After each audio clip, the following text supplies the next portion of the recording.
Good morning again, everybody.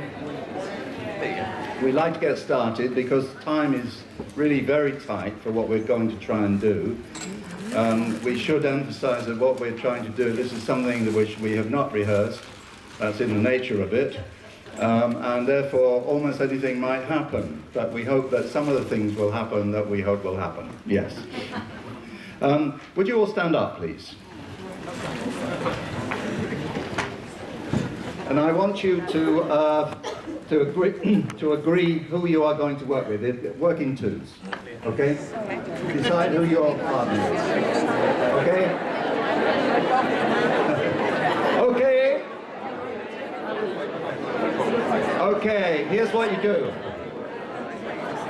Hello? Here's what you do. Agree who is A and who is B. All right?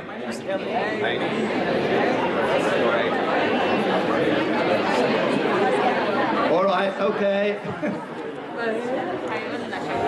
Okay, here's what we want you to do now. This is something you can do very quickly.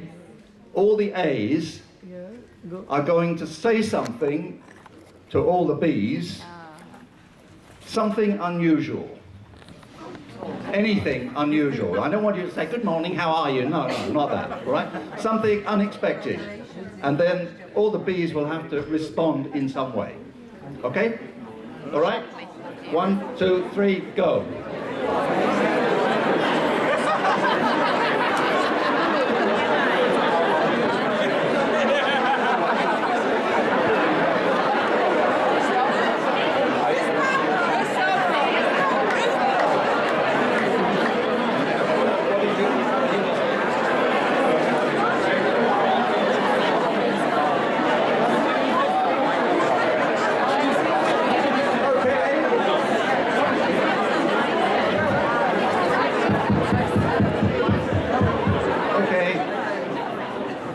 One other thing, it's very difficult to do what I'm going to ask you to do now in the room because it's so tight.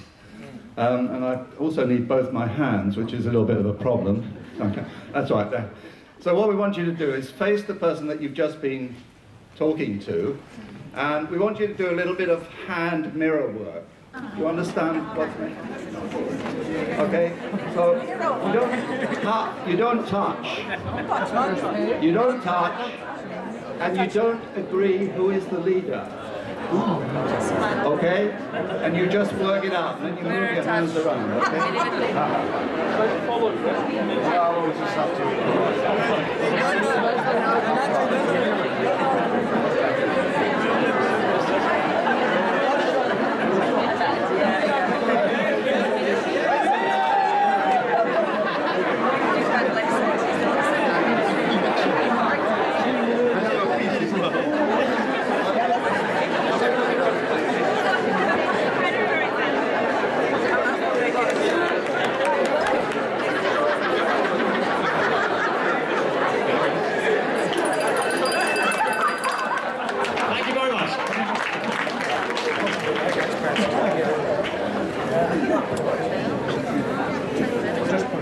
Thank you for trying that. Our theme is approximately as follows.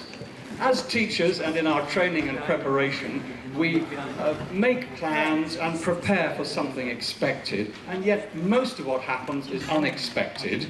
It's stuff that emerges from the lessons, we know that very well. We call that the dark matter of teaching. It's dark matter because it influences everything, and actually it is the most energy of what's going on, like the dark matter of the universe. But also it's dark matter because we don't know quite what it is. We don't discuss it. We don't have a way to talk about it. We don't articulate all of that improvisation, which is actually the substantial part of our lesson, the elephant in the lesson. So what we want to do is not to knock planning at all, but to begin to discuss the dark matter, to make the dark matter discussable, so we can actually get better at the impro. Now, there are lots of areas where impro is taught and talked about and discussed. And we're going to show a couple of short videos of 2 such areas, which are not to do with teaching. Before that, I just want to show you a couple more slides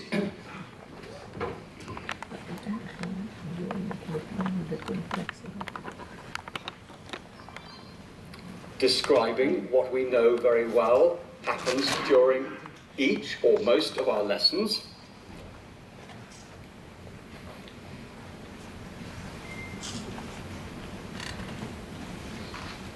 So, our focus is on this improvisation that makes up the dark matter of teaching. Alan, would you like to say something about the two videos now? Yes, we're going to show you two video clips. The first one is a clip of two very well-known jazz musicians improvising together. And the second one is a clip of two people on a clowning course. I mean theatre clowning, not circus clowning. I should say that I'm very grateful to a friend of mine in Italy, Robert McNear, who runs a training company called La Luna nel Pozzo near Bari, for having made this available to us. He runs some very interesting courses, and if you are interested, I can pass on his details. So we'll just move on into the clip, and there are. You want to put up the slides with the questions? Okay, here are some. Wait a minute. I may have. I'll just tell you what the questions are. The questions are. There's a dark matter, you know.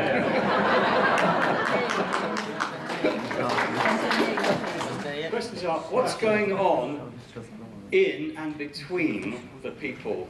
The pair that we see in each video, and between them and you. That's both questions. Now I've just got to make this visible.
Maybe while Adrian's Yeah, funding the other clip, you might like to just respond to those two questions between you, yeah? What do you see? What was going on there? Oh, sorry, okay, no, that afterwards then.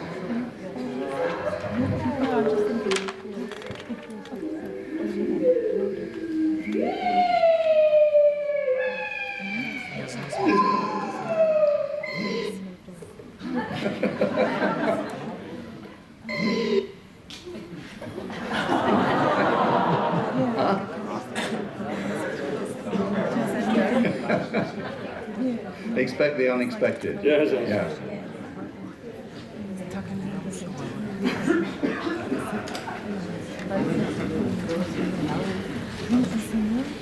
I've lost it altogether now.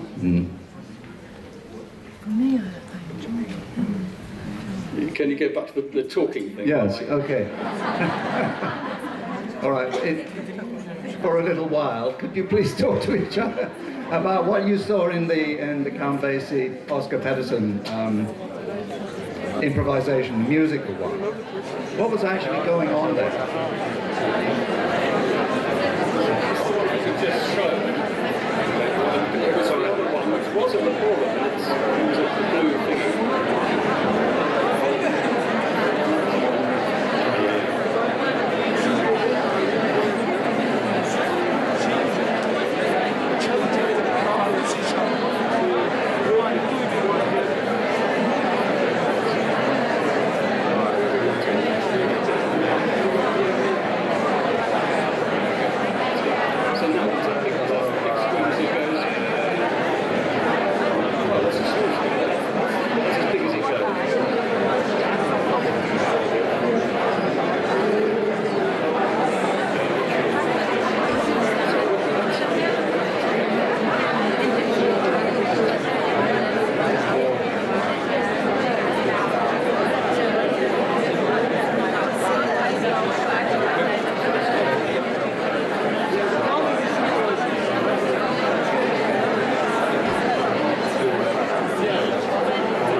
Okay, we can move on to the clowns now.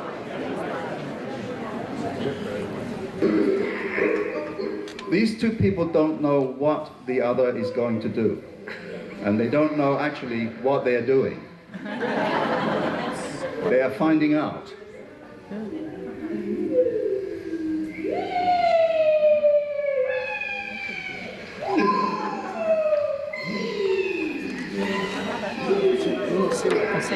Turn around, Darren.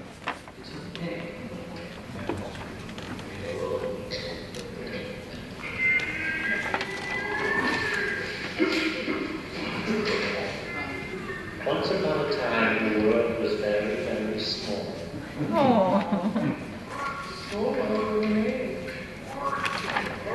Yeah, image.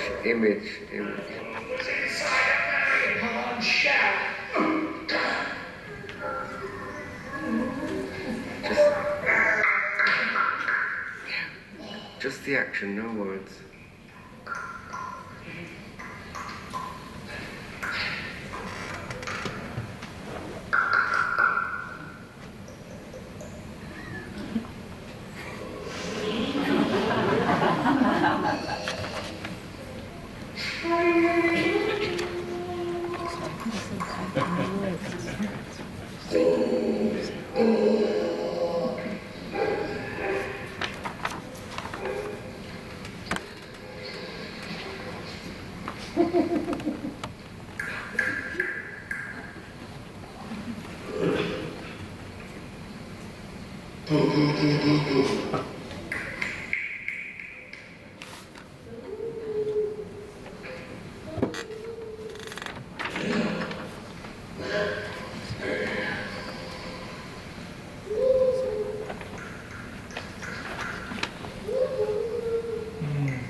Find a way to get out.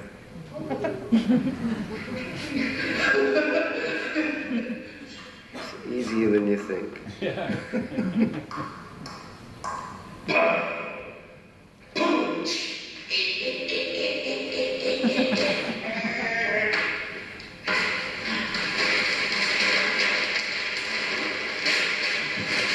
On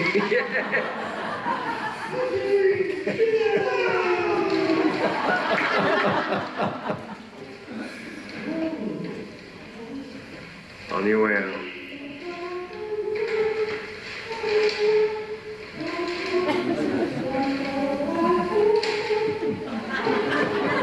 Good.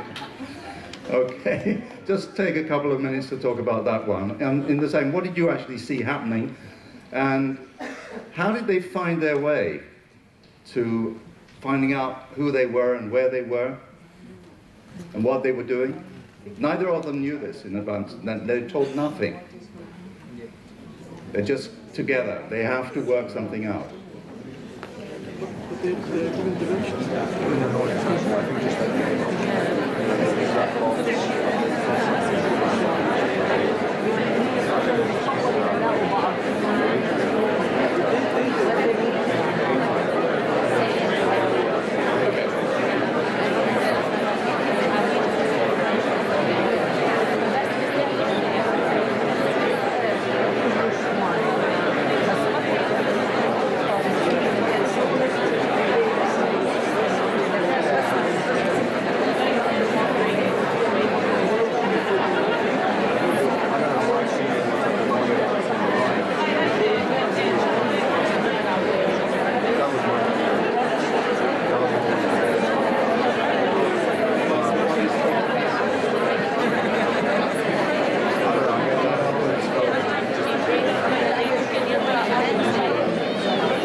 So we're just going to have a very brief conversation between ourselves, replicating the conversation that you may have had.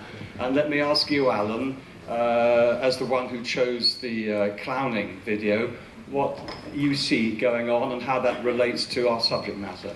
Yeah, I mean, unfortunately, it would have been too long had we shown the whole thing. But I mean, what happens is that they are simply there at the beginning. And they don't know where they are, they don't know who they are, they don't know what the situation is.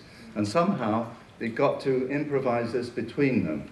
And as you saw, it gradually starts to emerge that one of them's inside an egg, you know, and the other one, they're trying to communicate through the eggshell, okay? But I mean, this is not a script, this is something that just emerged from having to be there, you know, together. Working together to make this new meaning. And what I feel about that is the excitement of the unknown and of simply not knowing what's going to happen and what any recipe, any way out, any default way forward. And we're not saying that teaching is exactly like that. What we are saying is here is impro being practiced, people trying to get better at it, whatever that is, and people discussing it, as indeed they would have done after that little session. So they are making impro discussable. Theatre people do it all the time, of course. And the musicians? From the musician's point of view, there is a structure. We've got a 12-bar blues, so that's known, and that you're going to play together is known. But apart from that, it's not known. You've got one musician, Oscar Peterson, who can't help playing very, very fast and lots of notes all at the same time. And that's probably the slowest he's ever played and the most spacious he's ever played. And you've got Count Basie, who's busy if he plays one note a minute. And can make a whole band swing by playing one note a minute and just getting the right note in the right place. And so you put them together. And the question is, how do they provoke each other? How do they make space for each other? How do they move out of the way and yet still carry on at the edge? And then how do they move back? And how do they negotiate all that as they go along? And again, we think that that has a lot to do with the dark matter of teaching, and that can tell us a lot about getting better at impro, getting better at discussing the undiscussable. The interesting thing there, I mean, I'm not a musician, but is that they're, you know, in a way they're taking a big risk all the time because they could actually go off the rails. Although there is that structure of the, you know, the 12-bar blues, but, you know, within that, they could easily make a mistake. But mistakes are not part of it, you know. That's not part of it. It doesn't matter if they make a mistake, because they'll pick up on it and repair it. And I don't know if you noticed just what was going on in their facial expressions. I mean, that was that's one of the most compelling things, I think, the joy of doing it.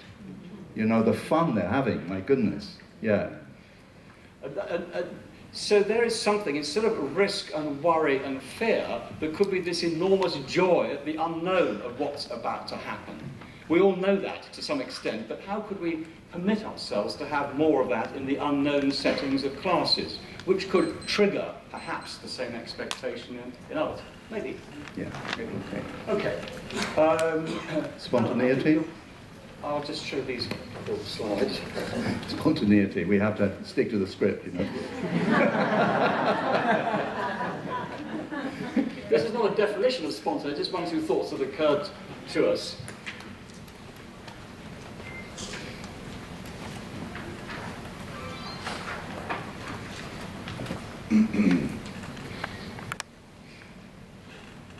I want to say something about, too, risking the unknown, a real interaction with what's happening now, rather than a repetition of before.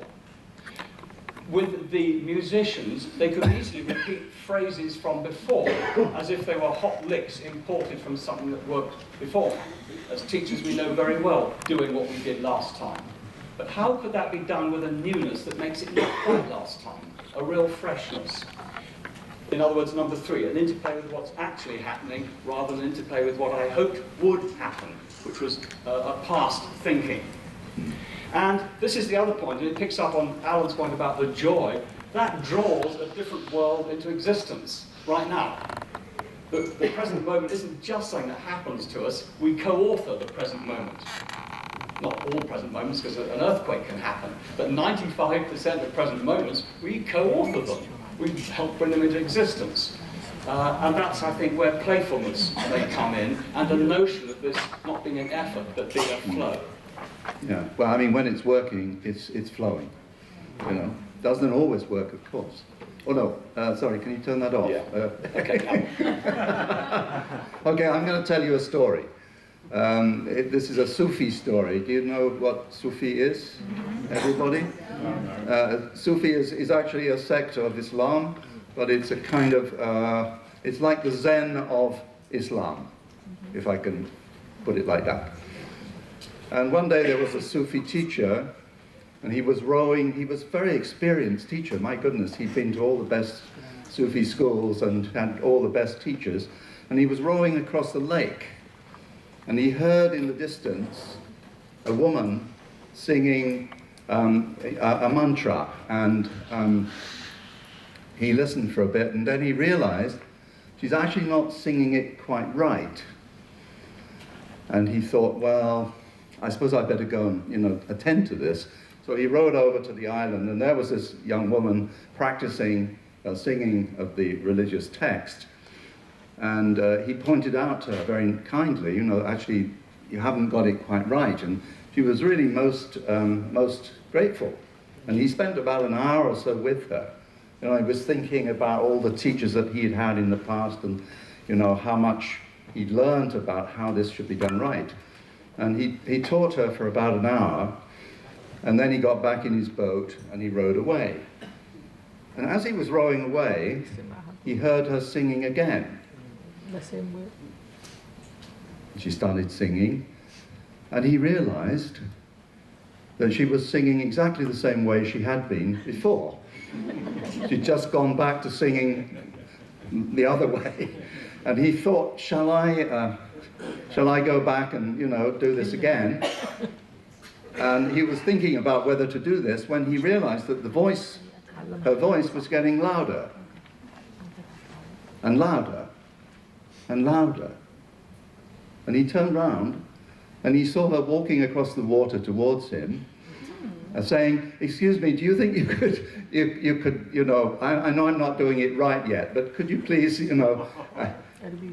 And for once in his life, the Sufi teacher was speechless.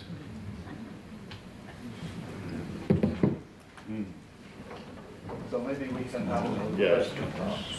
Just for a moment, consider these things and talk to your neighbour about these.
Okay, because of time, I'm not going to ask you to, shout out your answers, because in any case, these are not answers. This is something to talk about.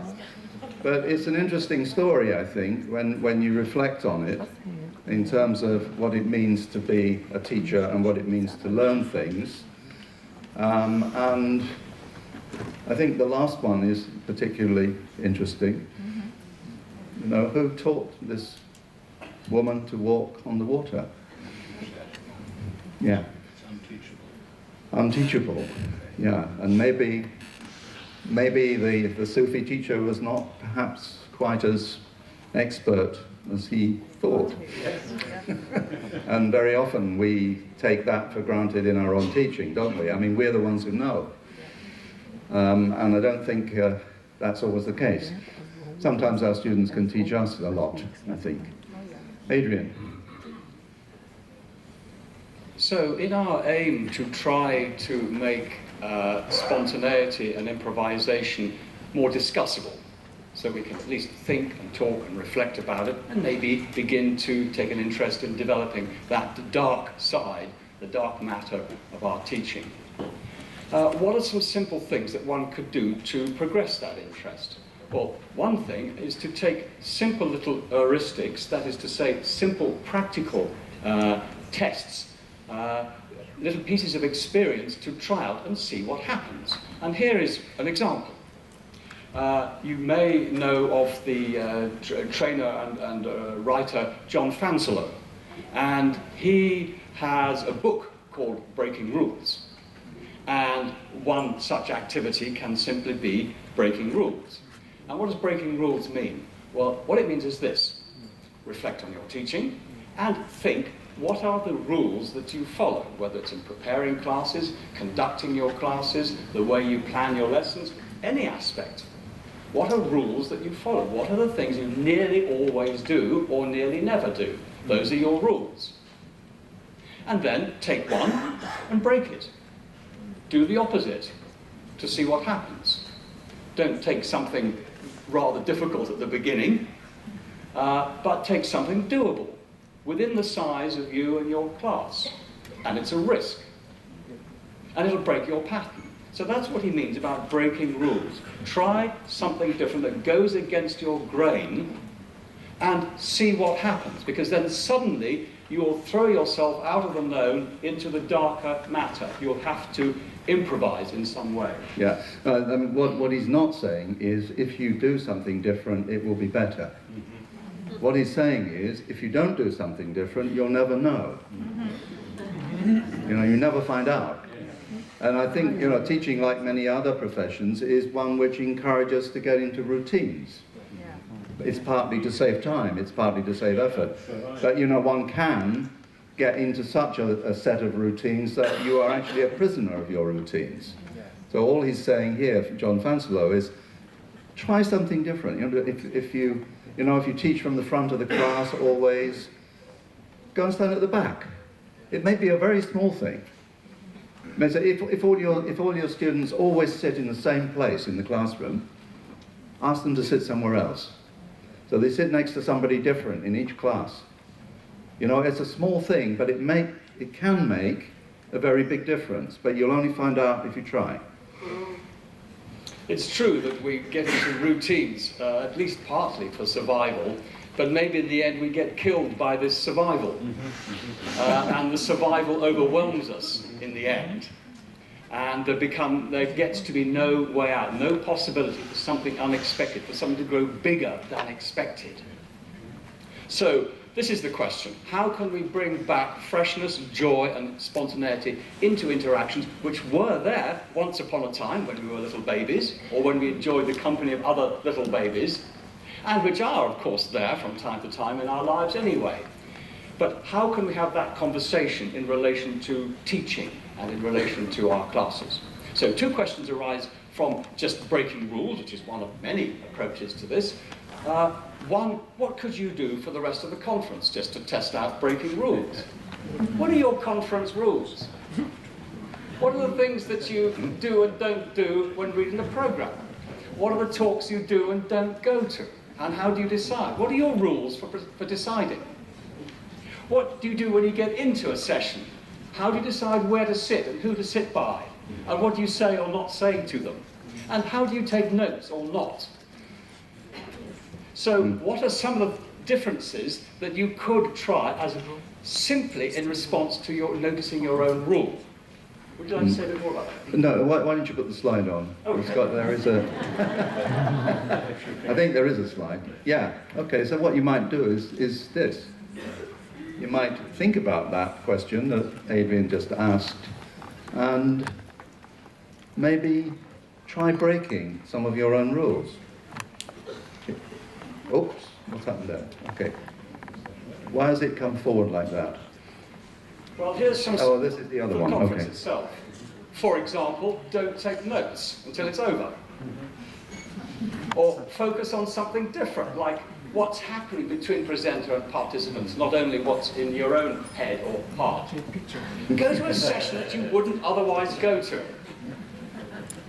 Can you name to yourself what kind of session you usually say, I'm not going to that? And then what go would you to like it. to go to it? And how could you be liberated by going to the session you don't usually go to? And what do you learn from that? Yeah. Then the second question would be the application of this after the conference.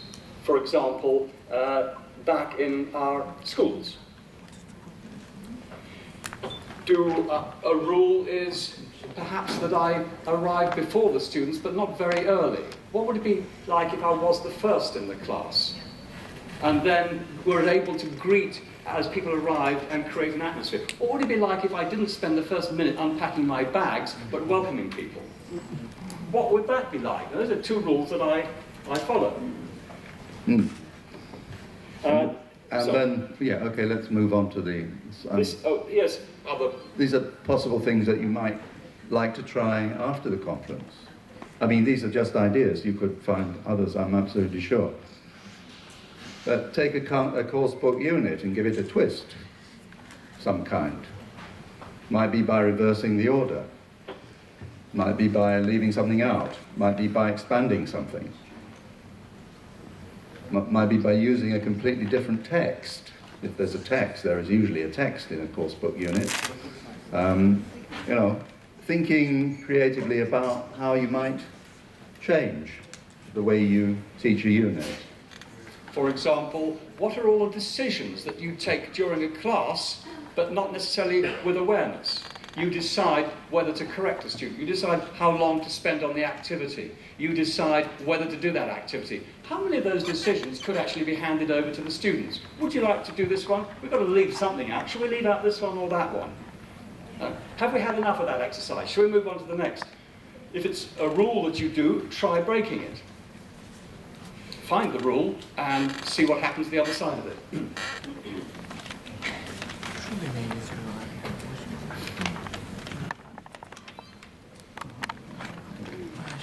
Here are 7 suggestions, and Alan's just going to make 1 or 2 comments about them. Oh, right. For making things, for making this question of dark matter teaching visible and discussable. Yeah, well, what we're talking about here is what I'm calling teacher preparation, teacher training, if you will. But we like to think of it as teacher making student teachers or even actual teachers be in a state of preparedness rather than being prepared. You know, we prepare our classes, but then we are not necessarily in a state of preparedness, which means being ready for whatever happens, and not just dealing with it, you know, to keep it under control, but to actually use it in the way that we saw with the improvisations. And there's nothing very extraordinary about these suggestions, but it would be, I mean, presentation skills, we do presentation skills. Well, some people do. You wouldn't know it, though, if you went around this conference.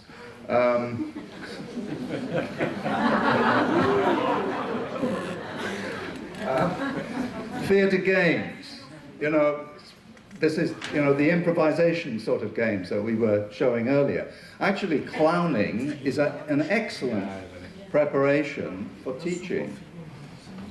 Peter Lutzker, we'll talk about one of his book in a minute, he's actually based a lot of his conclusions about teacher training on teachers actually working with a professional clown. And they are extraordinarily revealing, I mean, and powerful. So those kinds of things. Reflecting on methodologies that we don't necessarily use, but that we know about, but which tend to discourage pre-planning. Silent way, for example. Community language learning. Community language learning, everything depends on what emerges from the students. Dogme, okay, we're not great dogmatists, either of us, but dogme embodies a lot of these principles, in fact, working with what is there and what occurs in the classroom.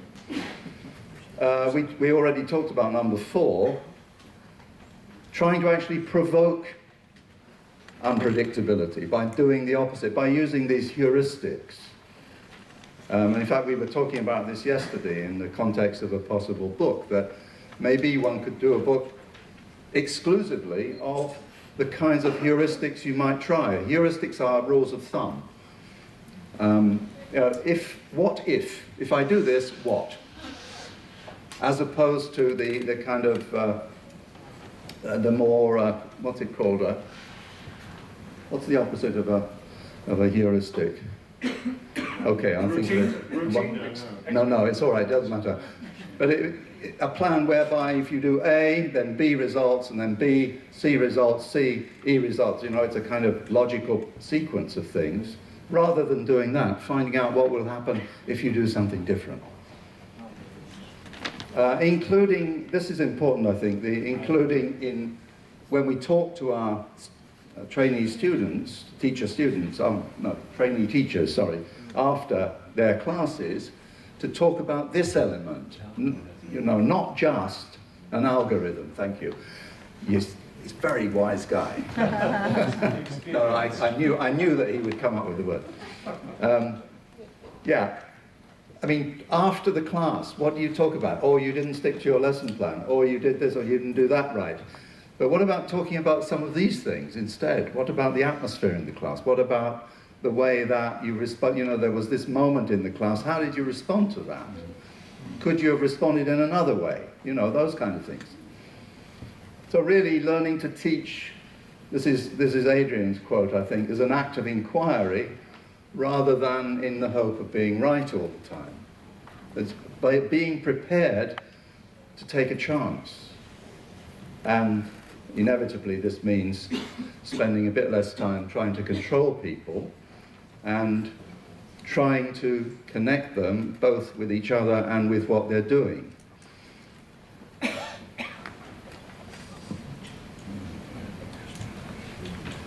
And And in terms of personal preparations, the first one, which Alan's already alluded to.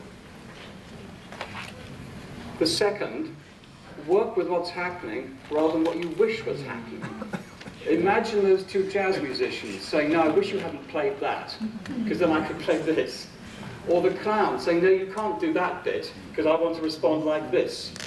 So what would it be like to do something as simple as working with what's happening rather than wishing it was different? Another thing would be just to get conversations going. Whatever people want to talk about that is important to them, start the conversations, get them going. What's important to you? Let's talk about it. And this one of my favourites, which you've probably heard before, and it applies to teachers perhaps, is give up trying to be interesting. Just forget it. And reach out and connect, because what happens then is a lot more interesting. And, as you might guess, make plans but don't expect them to work out. Use them, of course, as a safety net and for all the other things, but if you get to the end and the plan has been followed, maybe something has been missed. How could it be that the thing you worked out before the event worked right the way through? Did not the event offer anything to the unfolding of itself?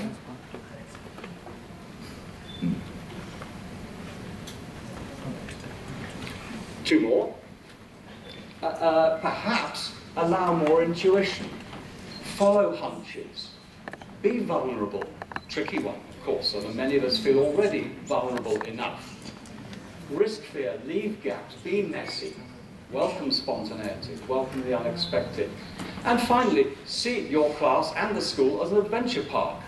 Not a place for being right, but a place for your learning. What's it like being taught by a teacher who is themselves learning as they go, rather than one who has finished learning?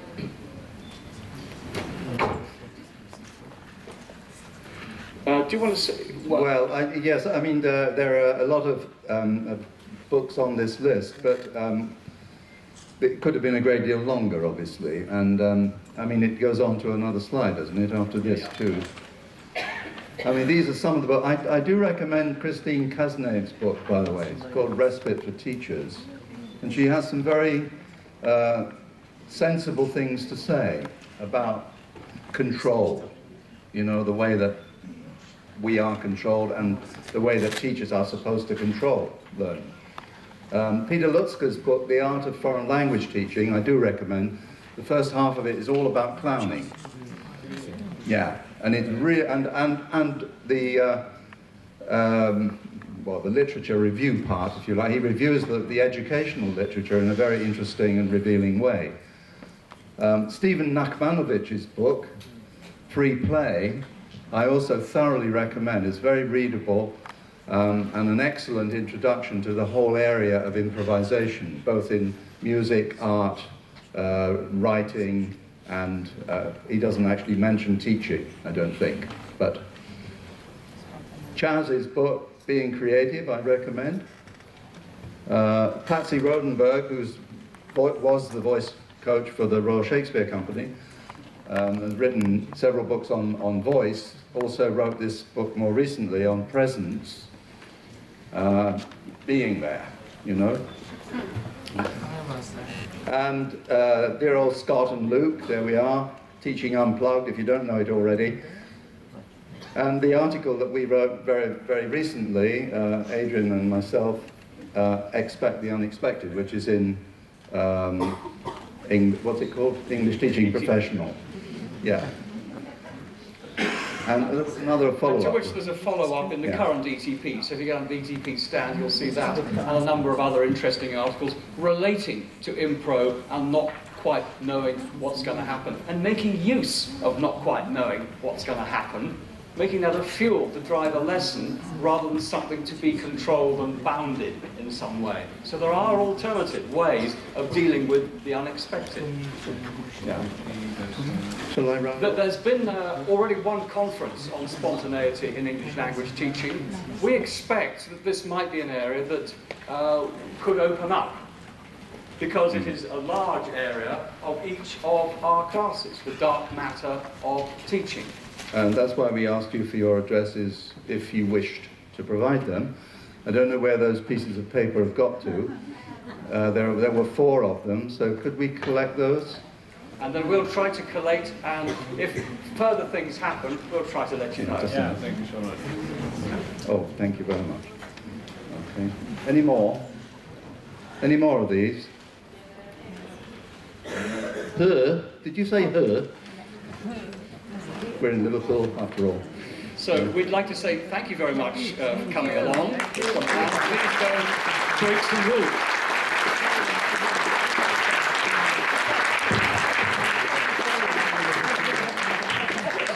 Just to finish with, Alan is going to read us a short poem. Yeah, it's not one of mine. This is a poem written by Earl Stevick. Does everyone know Earl's name? We just brought out a book in honor of Earl, who's very old now and very frail. But some years ago, he wrote a little book of poems, very beautifully. He learned how to do copper plate, and he wrote them all out in copper plate. Very beautiful. And this was one of the poems, which I think throws a sort of sidelight on what we've been talking about. It's called Advice. If you try to pull a stamp off an envelope, you are likely to tear it. But if you hold the stamp and pull the envelope away from it, the stamp will not tear. This really works. Try it sometime. People are like that too. You can take a lot away from me if you will leave me as I am. But if you try to pull me away from something that I have stuck myself to, it will be hard for you and very hard on me. I hope you won't forget this next time. Thank you. Thank you. We hope you enjoyed watching this video. You can watch more videos on www.emw-edu.com. Don't forget like and share. Bye.